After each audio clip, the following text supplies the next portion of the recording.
അപ്പോൾ ഞാൻ പറഞ്ഞതെല്ലാം മനസ്സിലായല്ലോ. ഉണ്ണിയച്ഛനെയും ദാസച്ചനെയും വിളിച്ച് കാര്യങ്ങളൊക്കെ ഞാൻ സംസാരിച്ചിട്ടുണ്ട്. വൈകുന്നേരം അപ്പാർട്ട്മെൻറ്റിലിരുന്ന സ്വാതിയോടും സുഭാഷിൻ്റെ മെഡിക്കൽ റിപ്പോർട്ട്സുമായി വന്ന ശ്രുതിയോടും കാര്യങ്ങൾ സംസാരിക്കുകയായിരുന്നു അഭിരാമി. പക്ഷേ സുഭാഷ് ഏട്ടനെ എങ്ങനെയാ അവിടെ എത്തിക്കുന്നത്? ശ്രുതി തൻ്റെ സംശയം മറച്ചുവെക്കാതെ ചോദിച്ചു. അതൊക്കെ എനിക്ക് വിട്ടേക്ക്.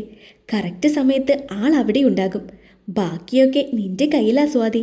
നീ പറഞ്ഞു കേട്ടിടത്തോളം എനിക്ക് നല്ല വിശ്വാസമുണ്ട്. എന്നാലും മനസ്സിലൊരു പേടി. ഒരു പേടിയും വേണ്ട. ഞാൻ പറഞ്ഞതിനേക്കാൾ ഉപരി നിന്റെ പ്രണയത്തിൽ നിനക്ക് വിശ്വാസമുണ്ടായാൽ മതി. എല്ലാം ശരിയാകും. ആമി അവളുടെ അടുത്തായി വന്നിരുന്ന് ആശ്വസിപ്പിക്കുന്നത് പോലെ അവളുടെ കയ്യിൽ പിടിച്ചുകൊണ്ട് പറഞ്ഞു.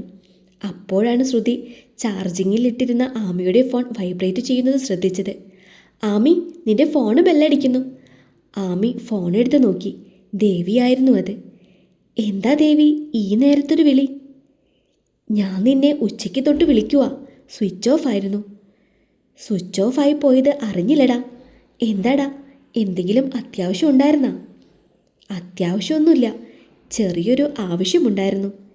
ഞങ്ങൾ ഇന്നലെ ഫ്ലവർ ഷോക്ക് പോയില്ലേ? അപ്പോൾ അവിടെയുണ്ടായിരുന്ന സ്റ്റാളിൽ നിന്നും ഞാൻ കുറച്ച് സാധനങ്ങൾ വാങ്ങിയിരുന്നു. വർഷയ്ക്കും ലതാമയ്ക്കും കൂടി. ദർശേട്ടനും വിച്ചുവേട്ടനും കൂടിയാണ് കാറിൽ നിന്നും എല്ലാം അകത്തേക്ക് വെച്ചത്. ഞാൻ ശ്രദ്ധിച്ചില്ല. അതൊന്ന് അവിടെ കൊടുക്കാൻ നീ കൂടി വരുമോ എൻ്റെ ഒപ്പം? അതിനെന്താ, ഞാൻ വരാലോ. ഞാൻ നാളെ ലീവ് വിളിച്ച് പറഞ്ഞിട്ടുണ്ട്. നിൻ്റെ ഒപ്പം വരാം. ശരി. എന്താ ദേവി പറഞ്ഞത്? അവൾ വിച്ചുവേട്ടൻ്റെ അനിയത്തിക്കും അമ്മയ്ക്കും എന്തൊക്കെയോ സാധനങ്ങൾ വാങ്ങിയിട്ടുണ്ട്. അതൊക്കെ ഒന്ന് അവർക്ക് കൊണ്ടുകൊടുക്കാൻ കൂടെ വരാമെന്നോ ചോദിച്ചത്. അതെന്തായാലും നന്നായി. അവരെ തമ്മിൽ കൂട്ടിമുട്ടിക്കാൻ അവസരമുണ്ടാക്കാനിരിക്കുകയായിരുന്നു ഞാൻ. എന്തായാലും അവർ തന്നെ ഉണ്ടാക്കിയത് നല്ല കാര്യമല്ലേ? നിനക്ക് ഈ ബുദ്ധിയൊക്കെ ഇവിടുന്ന് വരുന്നു എൻ്റെ ആമി. ആമിയൊന്ന് കോളർ പൊക്കി സ്വയം വലിയ ആളെന്ന ഭാവത്തിൽ കാണിച്ചു. ആമി, ഞാൻ പറഞ്ഞ കാര്യം നീ ദാസൻ സാറിനോട് ചോദിച്ചോ? എന്ത് കാര്യം? ഞാൻ പറഞ്ഞില്ലേ അന്ന് ഞങ്ങൾ ചെന്നൈക്ക് പോയപ്പോൾ എൻ്റെ കൂടെ പഠിച്ച മനുവിനെ കണ്ടിരുന്നു എന്ന്. നമ്മുടെ കമ്പനിയിൽ എന്തെങ്കിലും ജോലി കിട്ടാൻ വഴിയുണ്ടോ എന്ന് അവൻ വിളിച്ചു ചോദിച്ചിരുന്നു. വലിയ 5 സ്റ്റാർ ഹോട്ടലിലെ മാനേജറാണെന്നൊന്നും പറഞ്ഞിട്ട് കാര്യമില്ല. സാലറിയൊക്കെ നല്ല കുറവാ. അതിൻ്റെയൊപ്പം അവിടുത്തെ ചിലവും. ഇവിടെ ആകുമ്പോൾ വീടിൻ്റെ അടുത്ത് തന്നെയല്ലേ, എപ്പോഴും പോയി വരാലോ. നീ അന്നൊന്ന് പറഞ്ഞപ്പോൾ ഞാൻ സൂചിപ്പിച്ചിരുന്നു. ഒന്ന് വിളിച്ചു ചോദിക്കാം. പക്ഷേ ഇക്കാര്യത്തിൽ മോളുടെ സ്പെഷ്യൽ ഇൻട്രസ്റ്റ് എന്താണെന്ന് എനിക്കറിയണം. ഇവൾക്ക് മാത്രമല്ല, എനിക്കും അറിയണം. കണ്ണൊക്കെ ചുരുക്കി പിടിച്ച് ചോദിച്ച ആമിക്കരികിലേക്ക് വന്ന് അവളുടെ തോളിന് മുകളിലായി മുട്ടുകൈ കുത്തിക്കൊണ്ട് സ്വാതിയും ചോദിച്ചു. എൻ്റെ പൊന്നോ, രണ്ടും കാട് കയറി ചിന്തിക്കാനൊന്നും നിൽക്കണ്ട. അവനെൻ്റെ നല്ല ഫ്രണ്ടാണ്. മാത്രമല്ല അവനവൻ്റെ മുറപ്പെണ്ണുമായി ഒരുപാട് നാളായി പ്രണയത്തിലാണ്. ആ കുട്ടിക്കിപ്പോൾ കല്യാണം ആലോചിക്കുന്നുണ്ട്. അതാണ് അവൻ നാട്ടിൽ പിടിച്ചു നിൽക്കാൻ ശ്രമിക്കുന്നതിൻ്റെ പ്രധാന കാരണം. 2 പേർക്കും മുന്നിലായി വന്നു നിന്ന് കൈകൂപ്പി തൊഴുതുകൊണ്ട് ശ്രുതി പറഞ്ഞു. ആമിയും സ്വാതിയും അവളെ നോക്കി ചമ്മിയൊരു ചിരി ചിരിച്ചു. ഞാൻ പോണു. നിന്റെ കൂടെയൊക്കെ കൂടിയാലേ ഞാനും ചീത്തയാവുമെന്ന് ഏട്ടൻ വെറുതെ ഒന്നല്ല പറയുന്നത്. ഓഹോ, അങ്ങേര് അങ്ങനെയും പറയാറുണ്ടോ? നീ വിഷമിക്കാതെ സ്വാതി. ഇതിനെല്ലാം ചേർന്ന് നമുക്ക് ഉടനെ തന്നെ വലിയൊരു പണി കൊടുക്കാം. എന്ത് പണി?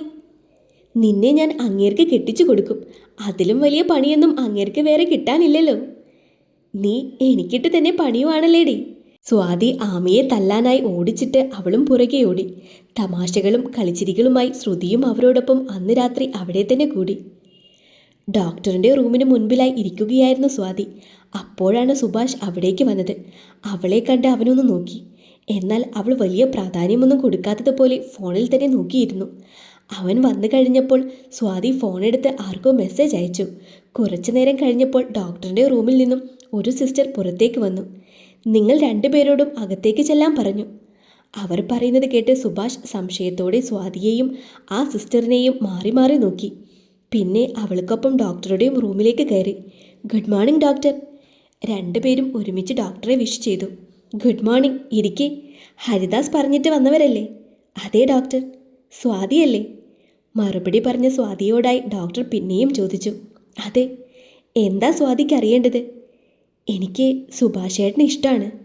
സുഭാഷ് ഒന്ന് ഞെട്ടി അവളെ നോക്കി.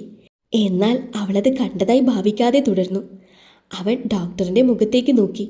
എന്നാൽ അവിടെ നിറഞ്ഞ പുഞ്ചിരി തന്നെയായിരുന്നു. ഞാനത് സുഭാഷ് ഏട്ടനോട് തുറന്നു പറഞ്ഞിട്ടുള്ളതുമാണ്. എന്നാൽ അതറിഞ്ഞതായി ഭാവിക്കുകയോ എനിക്കൊരു പ്രതീക്ഷ തരികയോ സുഭാഷേട്ടൻ ചെയ്യുന്നില്ല. കുറച്ച് ദിവസം മുൻപ് വരെ ഞാൻ കരുതിയത് ഏട്ടൻ എന്നെ ഇഷ്ടമില്ലാത്തത് കൊണ്ടാണെന്നാണ്. പക്ഷേ ഇപ്പോഴാണ് അറിഞ്ഞത് ആൾക്ക് ആളുടെ അസുഖത്തെക്കുറിച്ചുള്ള ചിന്ത കൊണ്ടാണ് എന്നെ മാറ്റി നിർത്തിയിരിക്കുന്നതെന്ന്. സുഭാഷിനുണ്ടായിരുന്ന അസുഖത്തെക്കുറിച്ച് സ്വാതിക്ക് അറിയുമായിരുന്നു? ഡോക്ടർ ഇടയ്ക്ക് കയറി ചോദിച്ചു. ആദ്യം മുതലേ ശ്രുതി പറഞ്ഞ് എനിക്കറിയാമായിരുന്നു. അതൊന്നും എനിക്കൊരു വിഷമമേ അല്ല. നാളെ എനിക്കും വരാവുന്നതല്ലേ ഡോക്ടർ ഈ അസുഖം. ഇവിടെ ഇപ്പോൾ പ്രശ്നം അതല്ല. അസുഖം മാറി എന്നുള്ളത് സുഭാഷേട്ടൻ അംഗീകരിക്കുന്നില്ല. അതുകൊണ്ട് തന്നെ എന്നെ വിവാഹം കഴിക്കാൻ സുഭാഷേട്ടന് പേടിയാണ് ഇതിൻ്റെ പേരിൽ. എന്തിനാ പേടിക്കുന്നത്? നോക്കൂ സുഭാഷ്, 1.5 കൊല്ലം മുൻപ് താൻ ഇവിടെ അവസാനമായി വന്നപ്പോൾ തന്നെ ചെക്ക് ചെയ്ത് എഴുതിയ സമ്മറിയാണിത്. അദ്ദേഹം മെഡിക്കൽ ഫയൽസിനുള്ളിൽ നിന്നും ഒരു പേപ്പർ എടുത്ത് പുറത്തേക്ക് കാട്ടി. ഇതിൽ വ്യക്തമായി എഴുതിയിട്ടുണ്ട് താനിപ്പോൾ ഹെൽത്ത് വൈസ് ഓക്കെ ആണെന്നുള്ളത്. ഒരു 0.1% സംശയം ഞങ്ങൾക്കുണ്ടായിരുന്നുവെങ്കിൽ ചെക്കപ്പിന് ഞങ്ങൾ തന്നെ ഇവിടെ വിളിപ്പിക്കുമായിരുന്നു. പക്ഷേ അവസാനമായി കണ്ടപ്പോൾ ഞാൻ എന്താ തന്നോട് പറഞ്ഞത്? ഡോക്ടർ സുഭാഷിനെ ഒന്ന് നോക്കി. ഇനി നമ്മൾ തമ്മിൽ കാണേണ്ട ആവശ്യമില്ലെന്ന്. ആണല്ലോ, പിന്നെ എന്താ തനിക്ക് ഇങ്ങനെയൊരു സംശയം? അത് അങ്ങനെയല്ല ഡോക്ടർ. ഭാവിയിൽ എന്തെങ്കിലുമൊക്കെ പ്രശ്നമുണ്ടായാൽ ഈ കുട്ടിയുടെ ലൈഫ് കൂടി. ഭാവിയിൽ എന്ത് പ്രശ്നമുണ്ടാകാൻ? എടോ, സംശയത്തിൻ്റെ ഒരു ആവശ്യവുമില്ല. തനിക്ക് ഒരു കുഴപ്പവുമില്ല. താനിപ്പോൾ ഹെൽത്ത് വൈസ് കംപ്ലീറ്റ്ലി ഓക്കെയാണ്. തനിക്ക് ഇഷ്ടമാണെങ്കിൽ ധൈര്യമായി ഈ കുട്ടിയെ വിവാഹം കഴിക്കാം. അവസാന വാക്കുകൾ പറയുമ്പോൾ ഡോക്ടറുടെ മുഖത്ത് ഒരല്പം കുസൃതി ചിരിയുണ്ടായിരുന്നു. സുഭാഷിന് ആകെ ചമ്മലായി. അപ്പോൾ ഇനി വേറൊന്നും പ്രത്യേകിച്ച് ചോദിച്ചറിയാനൊന്നുമില്ലല്ലോ? എനിക്കിന്ന് ഒരല്പം തിരക്കുള്ള ദിവസമാണ്. പിന്നെ ഹരിദാസ് പറഞ്ഞതുകൊണ്ടാണ്. പിന്നെ എന്തായാലും അത് നന്നായെന്ന് ഞാനിപ്പോൾ വിചാരിക്കുന്നു. അതുകൊണ്ട് തൻ്റെ ഉള്ളിലെ ആവശ്യമില്ലാത്ത ചിന്തകളും തെറ്റിദ്ധാരണയും എല്ലാം മാറ്റിയെടുക്കാൻ എനിക്ക് സാധിച്ചല്ലോ. ഒരുപാട് സന്തോഷത്തോടെയാണ് സ്വാതി ഡോക്ടറിൻ്റെ റൂമിൽ നിന്നും പുറത്തേക്കിറങ്ങിയത്. സ്വാതി, താനിത് എന്തൊക്കെയാണ് ഈ കാണിച്ചു കൂട്ടുന്നത്? തന്നോട് ആരാ ഹരിദാസ് സാറിനോട് സംസാരിച്ചിട്ട് ഡോക്ടറെ കാണാനൊക്കെ പറഞ്ഞത്? അതുകൊണ്ട് സുഭാഷേട്ടൻ്റെ മനസ്സിലുള്ള രോഗത്തെക്കുറിച്ചുള്ള പേടിയൊക്കെ മാറിക്കിട്ടിയല്ലോ. അതായിരുന്നല്ലോ എന്നെ വിവാഹം കഴിക്കുന്നതിൽ ഉണ്ടായിരുന്ന തടസ്സം എന്ന് ഞാൻ തന്നോട് പറഞ്ഞു. അസുഖത്തെക്കുറിച്ചുള്ള ഒരു ഭയം എൻ്റെ ഉള്ളിലുണ്ടായിരുന്നു. പക്ഷേ അതുമാത്രമല്ല തൻ്റെ പ്രണയം നിരസിക്കാനുള്ള കാരണം. സുഭാഷ് പിന്നെ എന്തോ സംസാരിക്കാൻ തുടങ്ങിയപ്പോഴേക്കും അവൻ്റെ ഫോൺ ബെല്ലടിച്ചു. മോനെ, അച്ഛനാടാ. അച്ഛനിവിടെ ഹോസ്പിറ്റലിൻ്റെ ഫുഡ് കോർട്ടിലുണ്ട്. മോൻ സ്വാതിമോളെയും കൂട്ടി ഇങ്ങോട്ടേക്ക് വരൂ. സുഭാഷ് എന്തോ ചോദിക്കാൻ വന്നപ്പോഴേക്കും അയാൾ കോൾ കട്ട് ചെയ്തിരുന്നു. നമുക്ക് പോകാം. അവൾക്ക് കാര്യം അറിയാമെന്ന് അപ്പോൾ തന്നെ സുഭാഷിന് മനസ്സിലായി. ഫുഡ് കോർട്ടിലേക്ക് അവർ എത്തിയപ്പോൾ അവിടെ സുഭാഷിൻ്റെ അച്ഛനും കൂടെ ഒരാൾ കൂടി ഉണ്ടായിരുന്നു. അത് എൻ്റെ അച്ഛനാ. അവൻ നോക്കുന്നത് കണ്ട് സ്വാതി പറഞ്ഞു. വാ, വന്നിരിക്കും രണ്ടുപേരും. സ്വാതിയുടെ അച്ഛൻ ഉണ്ണികൃഷ്ണൻ രണ്ടുപേരോടുമായി പറഞ്ഞു. എന്തായി, ഡോക്ടറെ കണ്ട് സംസാരിച്ചോ? സംസാരിച്ചു. സുഭാഷേട്ടൻ്റെ മനസ്സിലുണ്ടായിരുന്ന ആ ഭയം അങ്ങ് മാറിക്കിട്ടി. ഇനിയുള്ള പേടി എൻ്റെ മകളുടെ സാമ്പത്തിക സ്ഥിതിയെക്കുറിച്ച് ഓർത്തല്ലേ? സാർ, ഞാൻ അങ്ങനെയൊന്നും. സാറല്ലടോ, അച്ഛൻ. അങ്ങനെ വിളിച്ചാൽ മതി. എനിക്ക് മനസ്സിലാകും തൻ്റെ അവസ്ഥ. എന്നാൽ ആ ഭയം വേണ്ടടോ. ശരിയാ, അത്യാവശ്യം സാമ്പത്തിക സ്ഥിതിയുള്ള കുടുംബത്തിൽ തന്നെയാണ് എൻ്റെ മോള് ജനിച്ചത്.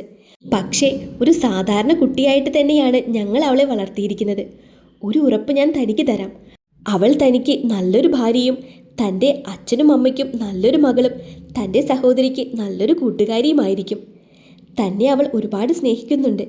ഇല്ലാത്ത കാരണങ്ങൾക്ക് വേണ്ടി ഇനിയും അവളെ മാറ്റി നിർത്തണോ? പിന്നെ ഞാൻ തൻ്റെ അച്ഛനുമായി സംസാരിച്ചു. ഞാൻ നിൻ്റെ അമ്മയോടും സംസാരിച്ചു. സ്വാതിമോളെ നമ്മുടെ വീട്ടിലേക്ക് കൂട്ടിക്കൊണ്ടു പോകുന്നതിൽ ഞങ്ങൾക്ക് വിരോധമല്ല. അല്പം തമാശ കലർത്തി സുഭാഷിൻ്റെ അച്ഛൻ പറഞ്ഞു. ഇത് നിങ്ങളുടെ ജീവിതമാണ്. ഇനിയുള്ള കാര്യങ്ങൾ നിങ്ങൾ തന്നെ സംസാരിച്ച് തീർക്കണം. അത്രയും പറഞ്ഞ് അച്ഛന്മാർ രണ്ടുപേരും അവിടെ നിന്ന് എഴുന്നേറ്റ് പോയി. അതെ, എനിക്കിനി സംസാരിക്കാനും തീരുമാനിക്കാനും ഒന്നുമില്ല. എൻ്റെ ഇഷ്ടം ഞാൻ അറിയിച്ചു. ഇനി എന്തെങ്കിലും എതിർപ്പും കൊണ്ടുവന്നാൽ അപ്പാർട്ട്മെൻറ്റിൽ നിന്ന് എൻ്റെ പെട്ടിയും കിടക്കയുമായി ഞാൻ ആ വീട്ടിലേക്ക് വരും. എന്നിട്ട് അവിടെ അങ്ങ് താമസമാക്കും. അത് വേണ്ട എന്നുണ്ടെങ്കിൽ മര്യാദയ്ക്ക് നാളെ തന്നെ വീട്ടിൽ പോയി എൻ്റെ അച്ഛനെ കണ്ട് കാര്യങ്ങൾ സംസാരിച്ച് ശരിയാക്കിക്കോ. ഇതെൻ്റെ ലാസ്റ്റ് വാണിംഗ് ആണ്. പെട്ടിയെടുത്ത് വീട്ടിലേക്ക് താമസമാക്കുകയൊന്നും വേണ്ട. സമയമാകുമ്പോൾ ഞാൻ കൂട്ടിക്കൊണ്ടു പൊക്കോളാം എൻ്റെ വീട്ടിലേക്ക്. മുഖത്തൽപ്പം കുസൃതിയൊക്കെ വരുത്തി സുഭാഷ് പറഞ്ഞു. ഇനി ആ സമയം എന്നാണാവോ വരാൻ പോകുന്നത്? ആദ്യം ശ്രുതിയുടെ കല്യാണം കഴിയട്ടെ, അതല്ലേ വേണ്ടത്? ആ പറഞ്ഞതിനോട് ഞാൻ യോജിക്കുന്നു. ഇല്ലെങ്കിൽ ആ പെണ്ണ് എന്നോട് പോരിന് വരും. എടി ഭയങ്കരി, നീയാള് കൊള്ളാലോ. അതിരിക്കട്ടെ, ഈ ഐഡിയ ആരാ പറഞ്ഞു തന്നത്? ഏത് ഐഡിയ? ഈ ഡോക്ടറെ കാണാനും അച്ഛനെ വിളിച്ചു വരുത്താനുള്ള ഐഡിയ? ആമി, അല്ലാതാര്? വേറെ ആരുടെ തലയിലാ ഈ കുരുട്ടുബുദ്ധിയൊക്കെ ഉദിക്കുന്നത്? അവൾക്കുള്ളത് ഞാൻ കൊടുത്തോളാം. സുഭാഷ് സ്വാതിയുടെ കൈയെടുത്ത് അതിൽ കോർത്തു പിടിച്ചു. ഏറെ പ്രണയത്തോടെ അവൻ അവളെ നോക്കി. നീ എന്നെ സ്നേഹിക്കുന്നതിന് മുന്നേ എനിക്ക് നിന്നെ ഇഷ്ടമായിരുന്നു സ്വാതി. പക്ഷേ പേടിയായിരുന്നു എനിക്ക്. വേണ്ട, ഇനി അതൊന്നും പറയണ്ട. അതൊക്കെ കഴിഞ്ഞില്ലേ? ഡോക്ടറും എൻ്റെ അച്ഛനും എല്ലാവരും പറഞ്ഞില്ലേ? ഇനിയും എന്തിനാ? ഇല്ല, ഇനി ഞാൻ പറയുന്നില്ല. ഇത്രയും നാളും വിഷമിപ്പിച്ചതിന് മാപ്പ്. മാപ്പൊക്കെ കയ്യിൽ വെച്ചാൽ മതി. എന്നെ വിഷമിപ്പിച്ചതിനുള്ള പണിയൊക്കെ ഞാൻ ഇടയ്ക്കിടയ്ക്ക് തരും. രണ്ടും കൈ നീട്ടി അങ്ങ് സ്വീകരിച്ചാൽ മതി. അവളുടെ ആ പറച്ചിൽ കേട്ട് അവൻ ചിരിച്ചുപോയി. പിന്നീട് ഒരുപാട് നേരം അവിടെ ഇരുന്ന് സംസാരിച്ചിട്ടൊക്കെയാണ് അവർ വീട്ടിലേക്ക് പോയത്.